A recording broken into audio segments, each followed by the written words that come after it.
Did you know that 27% of Americans don't have? Welcome to the Rule Your Money Show. I am your host, Dakota Grady. So did you know that 27% of Americans have zero savings in their savings account? Wow, it's amazing, huh? Even after the pandemic, people still aren't saving and may not be able to save. And in fact, according to Bankrate, it said that 27% of U.S. adults have zero savings as of May 2024. Well, I'm not surprised because according to Career Builder, 78% of people struggle financially. So if people are struggling, they can't save really. I say they can't, but they aren't really, they're less likely to save money because of things such as inflation. In fact, saying that inflation is one reason why people aren't saving money, because inflation has been relatively high in the last couple of years, and of course trying to regulate it with the Fed funds rate, but still prices are going up. I mean, rents are going up, prices are going up for gas and also for food. So I mean, you got growth. Our economy is growing, and we have growth, prices go up. So if the average household is $59,384, right, and the people have car payments of say $700, they got rent or mortgage, they may have children, student loan debt, they may have car payments, they may have boat payments, they have all this money going out. How can they save money? How can they save for rainy days?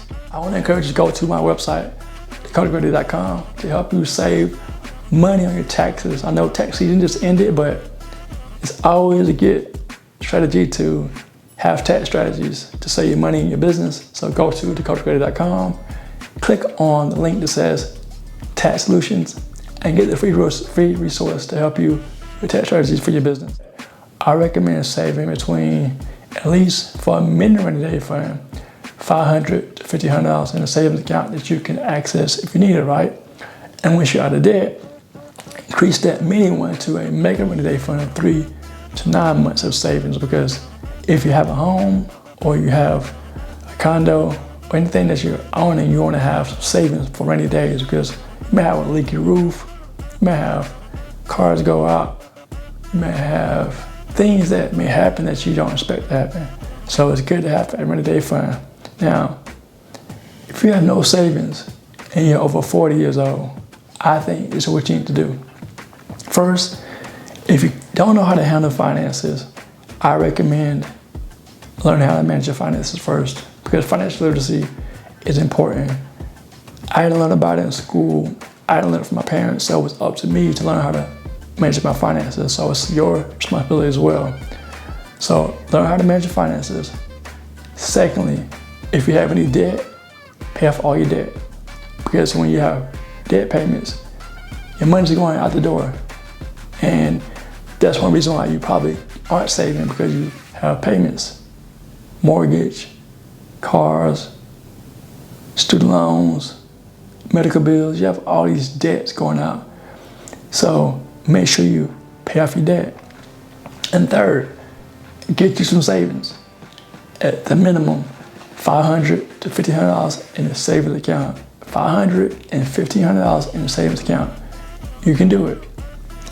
And lastly, what I recommend doing is making more income. In fact, it says that the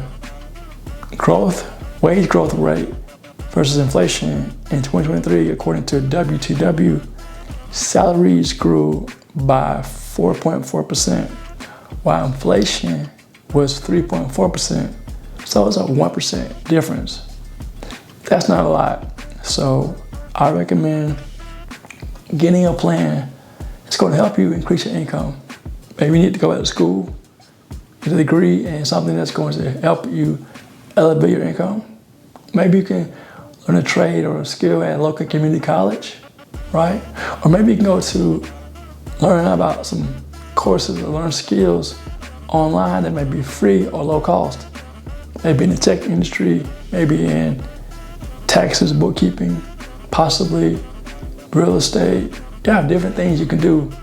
I recommend starting a need-based business, because if you have a need and someone has a need, a service that meets that need, more likely you go to that person, right? If you know, like, and trust that person. Same thing for you.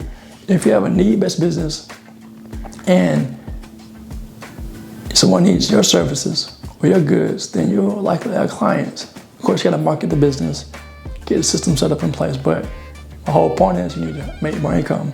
And if you're not entrepreneurial or you don't want to go in business, I recommend working more hours, getting a part-time job, getting another job, 2 full-time jobs if you can handle it, or if not that, maybe 2 part-time jobs. Maybe you work 4 days and you're off 3 days, or maybe you can have 2 jobs or 2 part-time jobs or a full-time job, 2 part-time jobs, something that can get you some revenue in. You may also be able to sell some things that you aren't using. Maybe you have a closet full of clothes that you aren't wearing, shoes, games. You have things you can sell, maybe a camera or whatever you can do to increase your revenue. Again, I believe the best way to increase revenue is to start a business. So if you're struggling with savings and have no savings at all, I recommend setting a plan of action.